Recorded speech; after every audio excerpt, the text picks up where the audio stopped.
I never believed in anything supernatural. Not ghosts, not curses, not monsters hiding in the dark. I'm a wildlife photographer, and I've spent countless nights alone in the wilderness across 3 continents.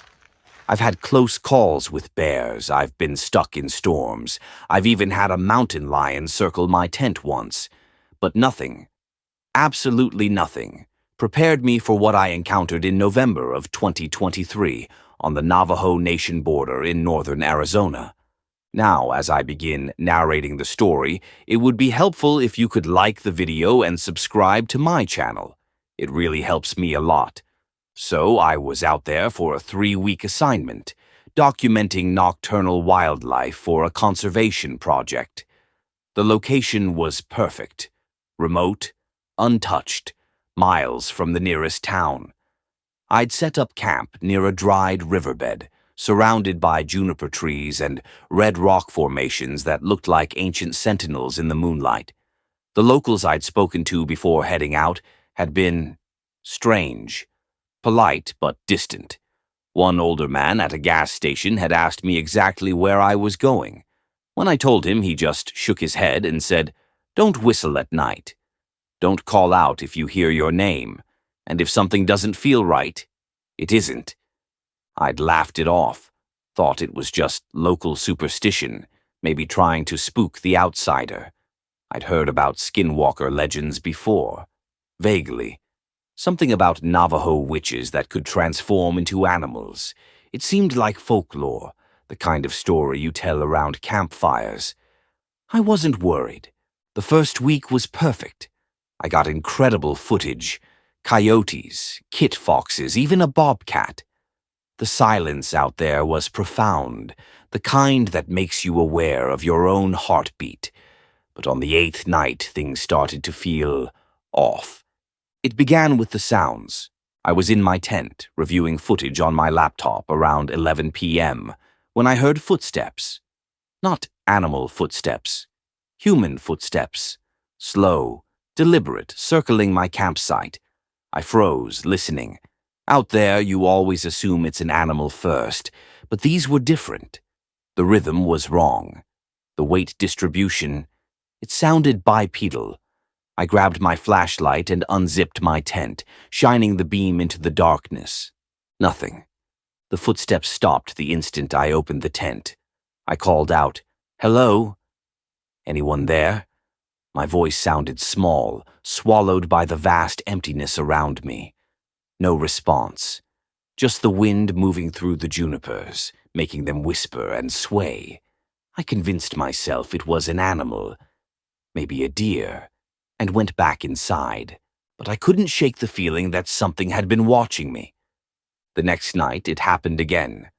Same time, same slow, circling footsteps. This time, I didn't open the tent. I just sat there in the dark, listening, my heart hammering against my ribs. The footsteps went around my tent 3 times, then stopped directly outside the entrance. I could hear breathing. Heavy, wet breathing, like someone who'd been running. I didn't move, didn't make a sound. After what felt like an eternity, the breathing stopped, and whatever it was, walked away. I barely slept that night. On the 10th night, I heard my girlfriend's voice. I should mention, my girlfriend, Sarah, was back home in Colorado, over 500 miles away. We talked on the phone earlier that evening, before my satellite connection died.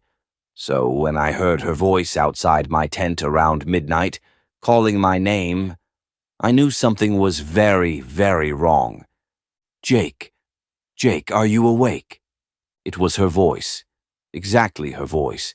Same tone, same inflection. But it was coming from outside, somewhere in the darkness beyond my tent. My blood ran cold. I didn't answer. Every instinct in my body screamed at me to stay silent. "Jake, I need you to come out here. I'm lost. I can't find the tent." My hands were shaking. It sounded so much like her. But Sarah wasn't here. She couldn't be here. And the way the voice said it, there was something hollow underneath, like someone reading lines without understanding the emotion behind them. Jake, please. I'm scared. I grabbed my hunting knife and held it in front of me, my breathing shallow and rapid. The voice moved around the tent, always staying just out of sight. It called my name 17 times. I counted every single one. And then it stopped. The silence that followed was worse than the voice. I didn't leave my tent until sunrise. When I finally stepped outside, I found footprints in the dust around my campsite. They started as human prints, bare feet, adult-sized. But as they circled my tent, they changed. Gradually, the toes elongated, the arch disappeared. By the time the prints reached the back of my tent, they looked wrong. Not human, not animal, something in between. I should have left right then, packed up everything and driven straight back to civilization. But I'm stubborn, and I'd convinced myself there had to be a rational explanation. Maybe someone was messing with me. Maybe I was more exhausted than I thought. I decided to give it one more night. That was my mistake. On the 11th night, I saw it. I'd set up my camera on a tripod about 30 yards from my tent, pointed at a game trail I'd been monitoring. I was watching the live feed on my laptop, using night vision mode. Around 2 a.m., something moved into frame. At first, I thought it was a coyote. It was roughly the right size, moving on all fours. But the way it moved, it was wrong. The gait was off, too fluid, too purposeful. It stopped in the middle of the frame, and then it stood up. I'm not talking about a bear standing on its hind legs. This thing rose up like a person, smooth and natural, until it was standing at least 6.5 feet tall. In the green glow of the night vision, I could see its body. Gaunt, impossibly thin, with arms that hung too low. Its skin looked loose, like it didn't quite fit. And its face, God, its face, it didn't have one. Not really. It was blank, smooth, like someone had erased all the features. But then, it moved toward the camera, and I watched as its face began to change, shift. The skin rippled and reformed, and suddenly it had eyes, a nose, a mouth. It was trying to make a human face, but it got it wrong. The proportions were off. The eyes were too far apart. The mouth was too wide, stretching almost to where the ears should be. It tilted its head, looking directly into the camera, directly at me, and smiled. That smile. I still see it when I close my eyes.